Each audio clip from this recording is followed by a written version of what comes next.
hablar sobre el metabolismo oxidativo y cómo es que se genera la energía en nuestro organismo. En sí, todo el contenido de este semestre está basado en ello.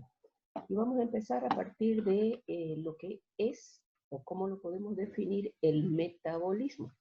Cuando hablamos de la transformación de las moléculas de nuestro cuerpo, entonces hacemos referencia al proceso metabólico, que es el conjunto de reacciones químicas que se producen en el interior de la célula y que conducen a la transformación de unas biomoléculas en otras. Cuando hablamos del metabolismo energético, estamos haciendo referencia a cómo se almacena o se genera la energía en el organismo. Y esta viene a cubrir las células, la energía que requiere cada una de las células para funcionar. El proceso metabólico está constituido por vías metabólicas, que en este caso serían las reacciones químicas del metabolismo, que están reguladas por enzimas específicas. Recuerden ustedes, han visto esto el semestre anterior, de que para cada reacción química existe o está presente una enzima específica que la cataliza. Esta va a actuar sobre el sustrato con el cual se inicia la vía metabólica para lograr el producto que se requiere según lo que necesite la célula. Estas reacciones químicas o estas secuencias, si quieren ustedes, pueden ser de diferentes tipos. Estamos hablando de una vía metabólica lineal, es decir, que sea una secuencia de reacciones químicas que empiece con un sustrato y concluya con un producto. Las reacciones o los componentes que se forman entre ese sustrato y el producto, que pueden ser varios, reciben la denominación de intermediarios metabólicos.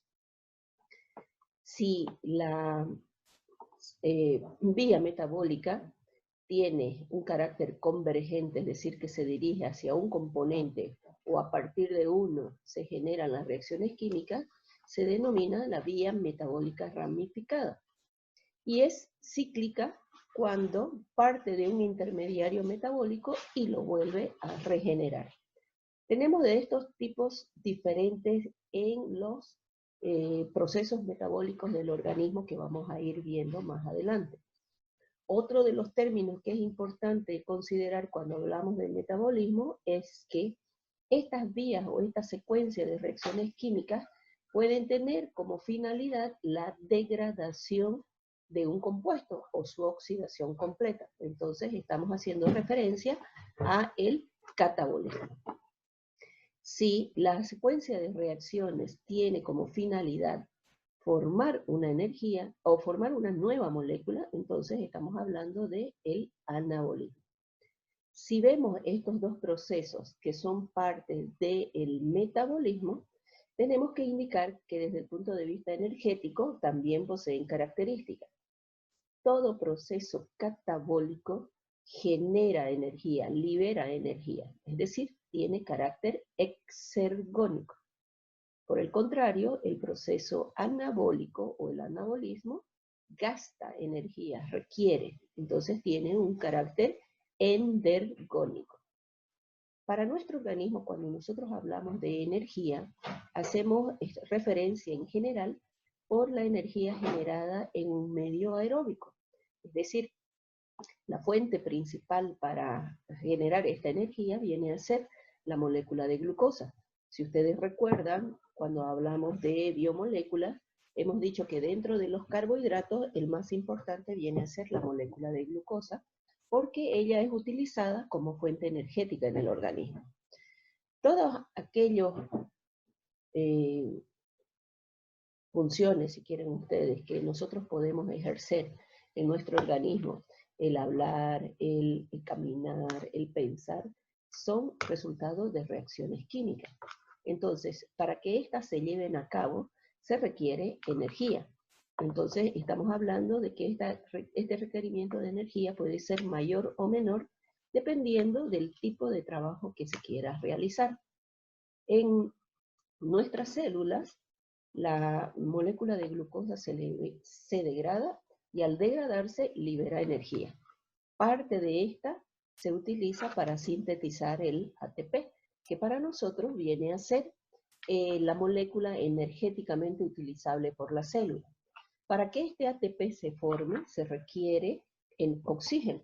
Por lo tanto, cuando hablamos de la degradación de la glucosa para que ésta genere energía en medio aeróbico, entonces nosotros decimos que estamos hablando de la respiración celular. Ahora, ¿cómo se lleva a cabo este proceso? Sabemos nosotros de que los principales proveedores de moléculas para que puedan ser utilizados por nuestro organismo vienen a ser las que hemos denominado biomoléculas, es decir, proteínas, ácidos nucleicos, polisacáridos y lípidos. De estas biomoléculas, nosotros vamos a hacer hincapié en los polisacáridos y en los lípidos como los principales componentes energéticos. Si nuestro organismo requiere energía, puede utilizar en primera instancia los carbohidratos, luego a los lípidos y finalmente, si es que los anteriores no hubieran, a las proteínas para la provisión de energía. Esta energía se expresa en molécula de ATP. Pero para que esto ocurra, se debe llevar a cabo lo que denominamos nosotros el proceso bioenergético, que está formado por vías metabólicas que están concatenadas, unidas y que se llevan a cabo una detrás de otra, para que se pueda cumplir la finalidad que viene a ser la síntesis de la molécula de ATP. Entonces, toda esta secuencia, es decir, las proteínas, los carbohidratos y los lípidos, van a ir degradándose, generando estructuras moleculares más pequeñas. En el caso de los carbohidratos, forma glucosa y esa glucosa se degrada generando acetilcoenzima A, que se va a constituir el sustrato para el proceso bioenergético. Es decir, estamos hablando de que ésta se degrade completamente para generar molécula de ATP. ¿Cómo es que este proceso se lleva a cabo? A partir de la síntesis o la formación de la acetilcoenzima A, producto de la degradación de las biomoléculas. Aquí tenemos que las proteínas, por ejemplo, van en su proceso de degradación a liberar los aminoácidos constitutivos de su molécula. Si es en el caso de los carbohidratos, va a generar glucosa, se degrada a piruvato de 3 átomos de carbono y finalmente acetilcoenzima A. Lo mismo ocurre con los triacilgliceroles o los lípidos.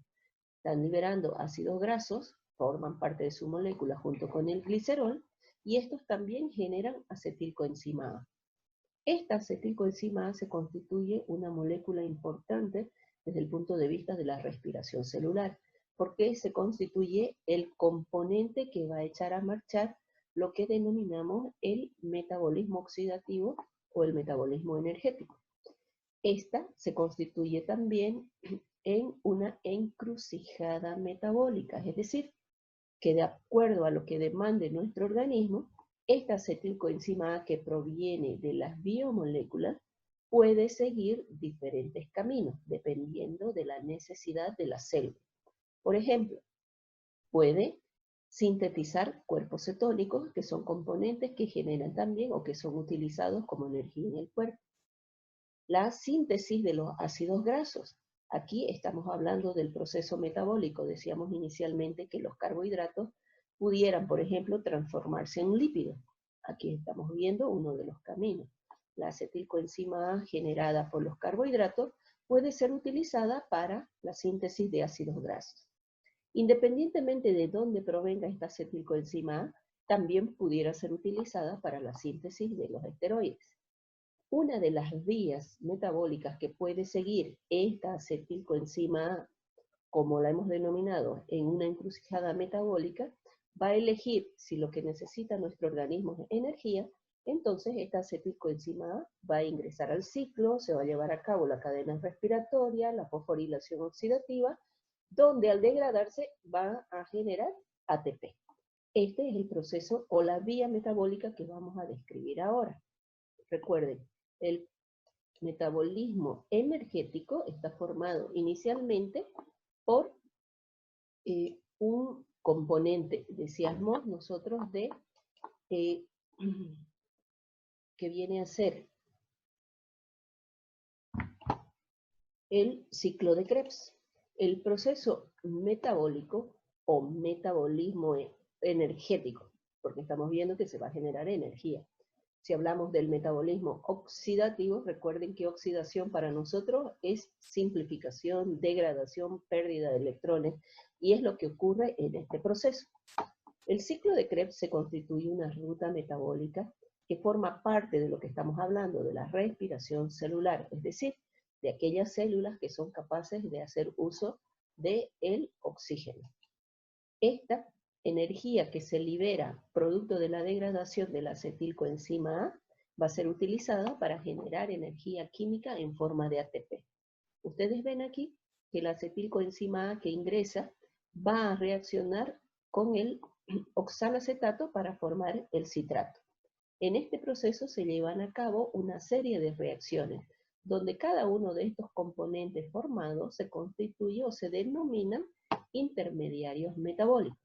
Para cada una de estas reacciones, obviamente, está presente una enzima específica que lo cataliza.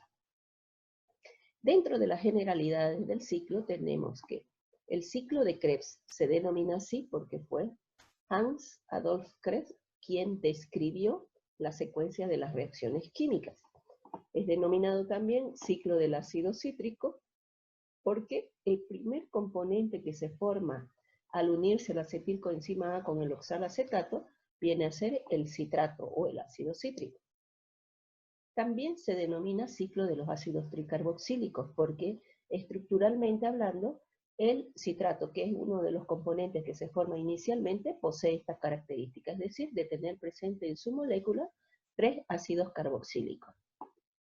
Todas estas reacciones van a ser catalizadas por enzimas, decíamos. Lippmann fue el que describió la enzima que es importante en este proceso de los intermediarios metabólicos. Recuerden que cuando hablamos de respiración celular, nosotros hacemos alusión a la mitocondria, que viene a ser una organela importante en aquellas células que están capacitadas para hacer uso del oxígeno. Por eso es que también lo denominamos como el pulmón de la célula. Entonces la generación de ATP se va a llevar a cabo a nivel de la mitocondria. Para ello requiere la energía generada en el ciclo de Krebs, que hemos visto que tiene una función catabólica, es decir, oxidar a los carbohidratos, los lípidos y la proteína para cumplir esa finalidad que es la generación de energía.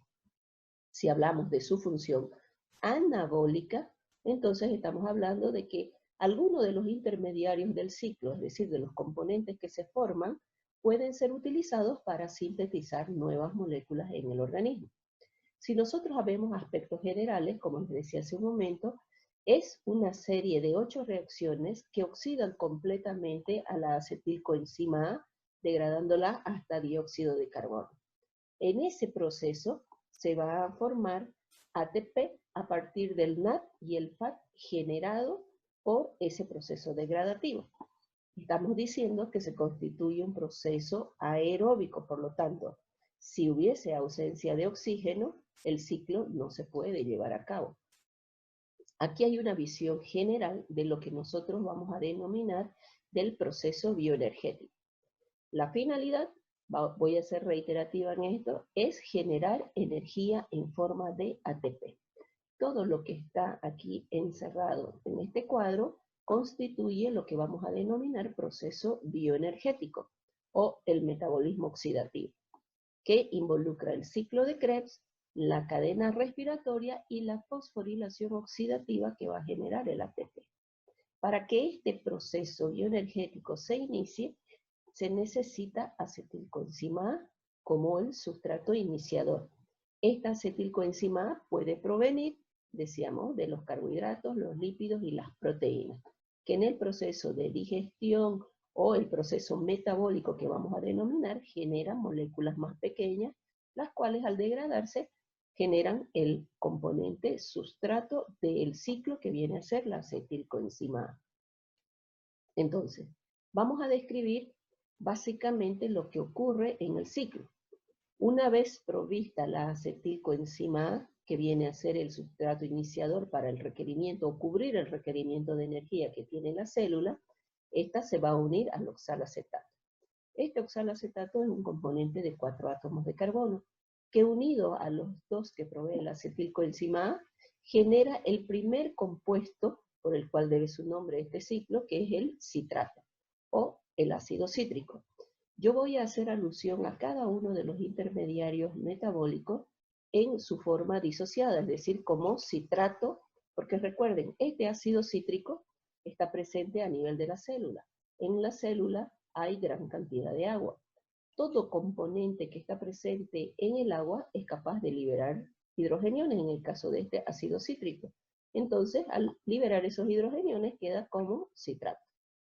Entonces, una vez formado este citrato, se va a isomerizar formando el isocitrato. Este se deshidrogena, me genera un equivalente de reducción que es captado por la coenzima NAD y pierde un átomo de carbono, generando el único componente de 5 átomos de carbono del ciclo, que viene a ser el alfa-cetoglutarato. Este continúa su proceso de degradación liberando un átomo de carbono, es decir, va a generar un componente de 4 átomos de carbono, se deshidrogena y al mismo tiempo se activa con la incorporación de la coenzima A, generando la succinilcoenzima A. Este componente, que es altamente energético, se produce generando un esqueleto carbonado de 4 átomos de carbono y además generando GTP, que es un componente de alta energía, que es equivalente a un ATP.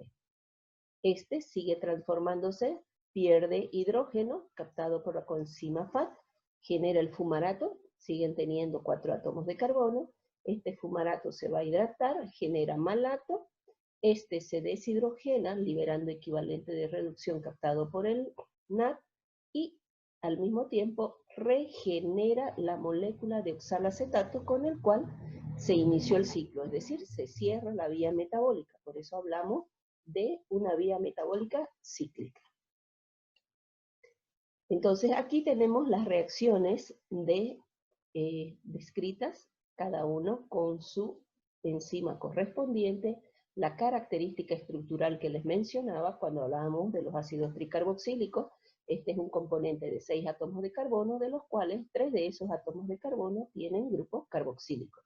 Que ustedes ven aquí están disociados, es decir, han liberado sus hidrógenos presentes, por eso es que denominamos citrato. Entonces, la secuencia del ciclo empieza con la reacción de condensación, donde se une el oxalacetato de 4 átomos de carbono con la acetilcoenzima A, generando el citrato. Toda la secuencia de reacciones que les mencioné hace un momento están entonces descritas aquí.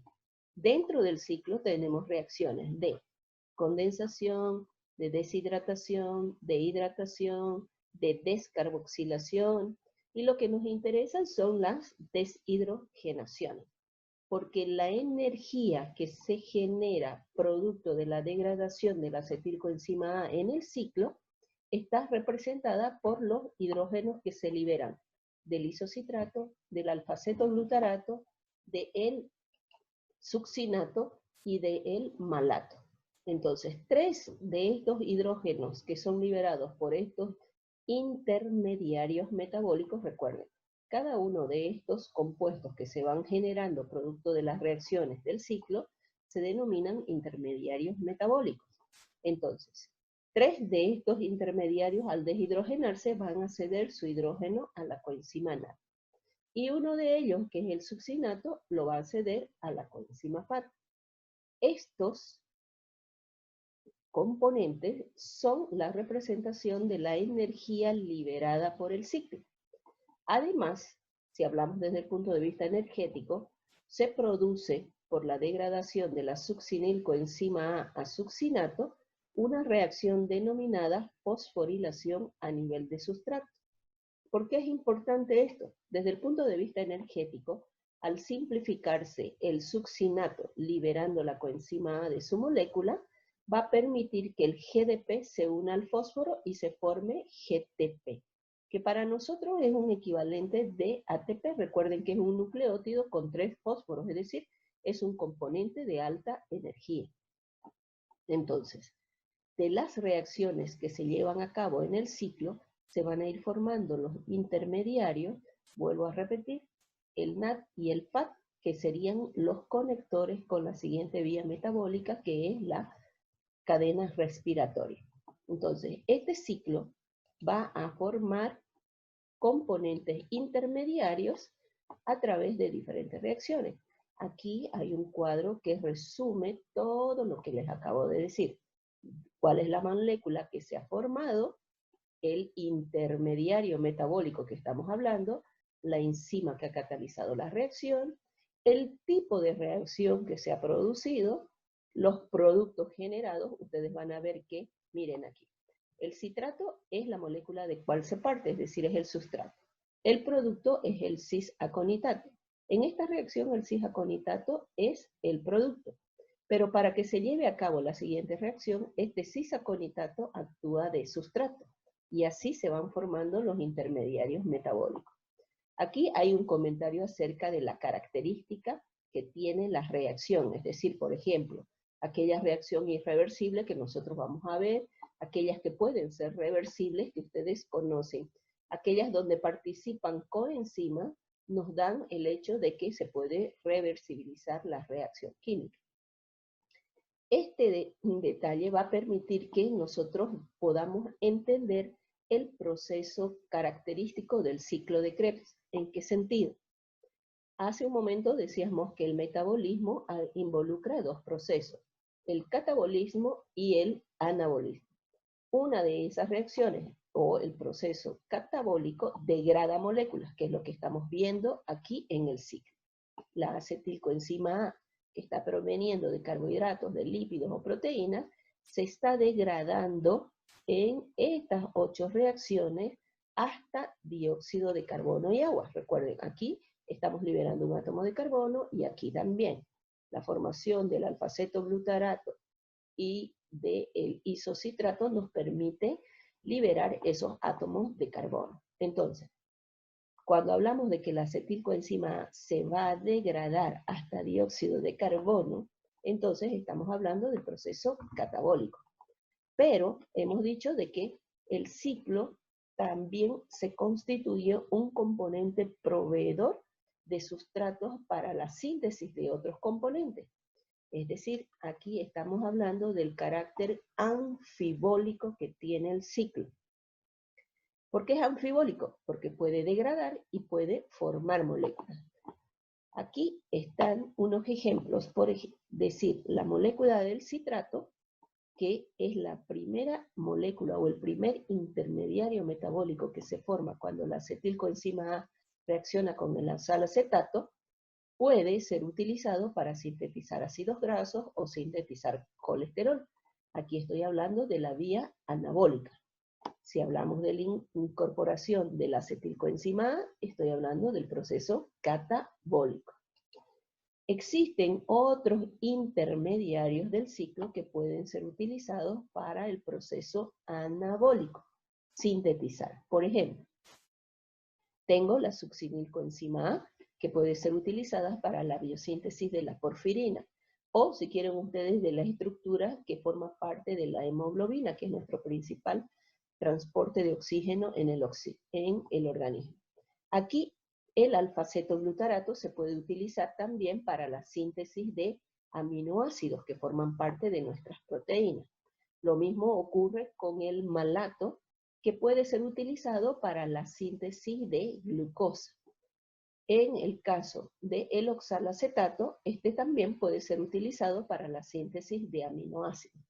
Si hablamos de la degradación, entonces, si bien estamos describiendo el ciclo de Krebs como un proceso catabólico que se inicia a partir de la acetilcoenzima A, hay que tomar en cuenta también y recordar que cualquiera de los intermediarios del ciclo puede servir como vía de degradación o de eliminación. Es decir, si bien nosotros estamos describiendo que el ciclo se inicia con la acetilcoenzima A, que proviene de carbohidratos, de lípidos y de proteínas, puede ocurrir en algunas células que, por ejemplo, se genere molécula de fumarato cuando el ácido aspartico, la fenilalanina o la tirosina, que son aminoácidos presentes en nuestras proteínas, se degradan, generan fumarato y ese fumarato formado ingresa al ciclo para degradarse completamente. ¿Qué quiero decir con esto?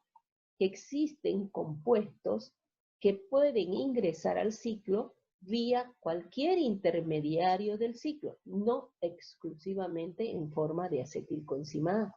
La mayoría de las veces, las células generan su energía a partir de la degradación de esta acetilcoenzima A. Lo hemos visto hace un momento que esta puede provenir de lípidos, de carbohidratos y de proteínas.